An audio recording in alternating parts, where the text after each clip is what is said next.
E se um dos milagres mais famosos da Bíblia, na verdade, escondesse um código secreto para entender a engrenagem do universo?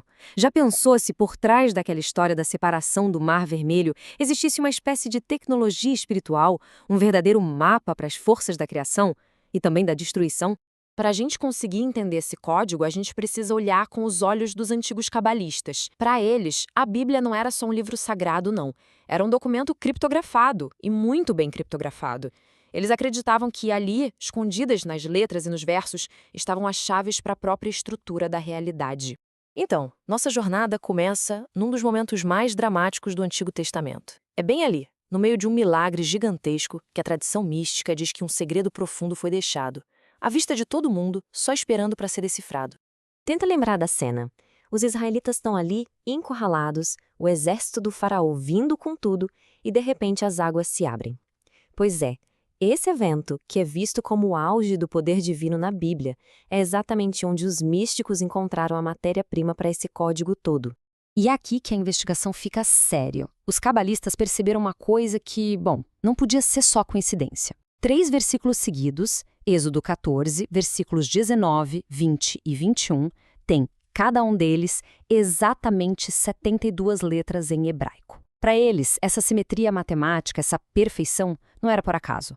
Era um sinal, a chave para desvendar o segredo. O método que eles usaram para decodificar isso é fascinante, é quase uma criptografia antiga. Pensa só. Primeiro, as 72 letras do versículo 19 são escritas da esquerda para a direita. Aí embaixo, as 72 letras do versículo 20 são escritas ao contrário, da direita para a esquerda. E por último, as 72 do versículo 21 voltam ao normal, da esquerda para a direita. Quando você lê as letras em colunas, de cima para baixo, uma coisa incrível acontece. Aparecem 72 sequências únicas de 3 letras. Tá, legal. O código revela 72 sequências de 3 letras. E daí? O que elas significam? Bom, segundo os cabalistas, elas não são combinações aleatórias. Elas são consideradas os blocos de construção da realidade, o DNA espiritual do universo. E aqui tem um ponto super importante.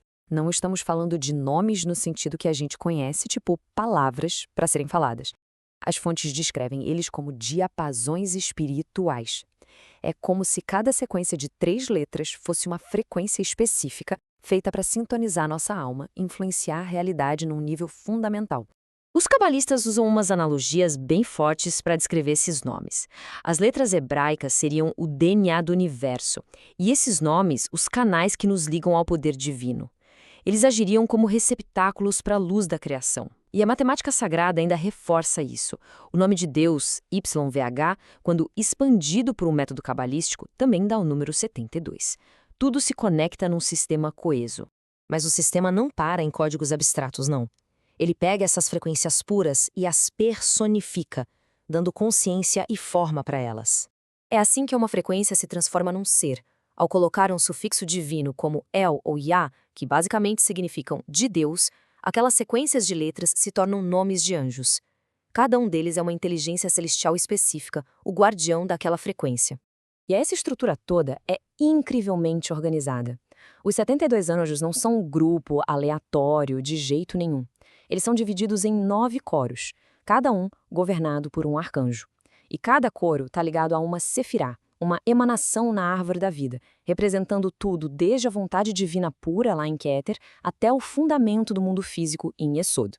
Até agora, a gente montou um sistema de luz, todo ordenado, todo bonitinho, mas toda luz projeta uma sombra. E é para esse reflexo sombrio que a gente vai olhar agora. É exatamente aqui que a história dá uma virada fundamental. Se existem 72 forças de ordem divina pura, como seria a contraparte caótica delas? A resposta tem um nome, Kilifor. A palavra quer dizer, literalmente, cascas. Na Cabala, esse é o Sitra Ashra, o outro lado. É o reino do desperdício espiritual, das forças desequilibradas que são basicamente o reflexo sombrio dos atributos divinos. Então, o que a gente tem é uma dualidade espelhada. De um lado, a árvore da vida com suas sefirotes, que são as emanações e harmonia e ordem. Do outro, a sombra dela, a árvore da morte, com as clifotes, as cascas vazias que representam o caos e o desequilíbrio. A história mística por trás disso é a quebra dos receptáculos. Dizem que durante a criação, os recipientes que deveriam conter a luz divina não aguentaram a intensidade e se quebraram. Os cacos que caíram no abismo se tornaram as Qliphoth e acabaram aprisionando faíscas de santidade dentro delas. E agora, a grande revelação. Esses dois lados, luz e sombra, não estão só em guerra um com o outro. Eles estão interligados num sistema funcional, um mecanismo de equilíbrio cósmico. O trabalho de um cara do século XVII, Dr. Thomas Rudd, foi fundamental para conectar esses dois lados. Ele mapeou um sistema impressionante onde cada um dos 72 anjos do Shem HaMephorash tem autoridade direta sobre um dos 72 demônios da Goetia. Cada anjo, então, funciona como guardião celestial da sua contraparte demoníaca.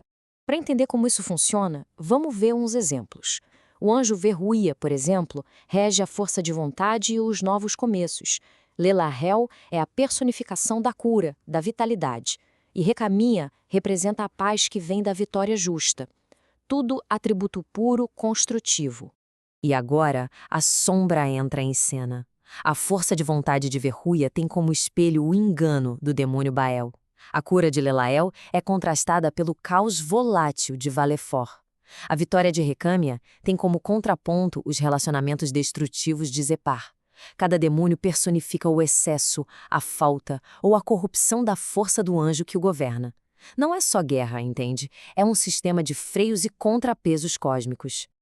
Ok, a gente tem esse mapa incrível do cosmos. Mas e nós com isso? Como os humanos usam esse sistema? A aplicação se divide em dois caminhos principais, um interno e um externo. Existem basicamente dois jeitos de aplicar esse conhecimento. O primeiro é o escaneamento visual, que é um caminho interno de meditação focado em absorver as energias dos anjos para o autoaperfeiçoamento. O segundo é a vinculação cerimonial, um caminho externo, de magia ritual, que busca usar essa estrutura para manifestar ordem no mundo. Vamos detalhar um pouco mais. No escaneamento, a ideia é que o simples ato de olhar para as letras hebraicas já permite que a alma absorva a frequência delas. Já na vinculação, o praticante invoca o anjo para ele agir como um guardião, forçando o demônio a usar seu poder de forma produtiva, sob controle. Basicamente, um caminho absorve a luz, o outro gerencia a sombra. E tudo isso nos leva a uma reflexão final. Esse sistema todo, tão complexo, seria um mapa para a gente alcançar a harmonia com o divino? Ou seria uma ferramenta psicológica poderosa e talvez perigosa para confrontar e domar os demônios que habitam dentro de nós? A resposta, quem sabe, fica bem ali, na fronteira entre a fé e a mente.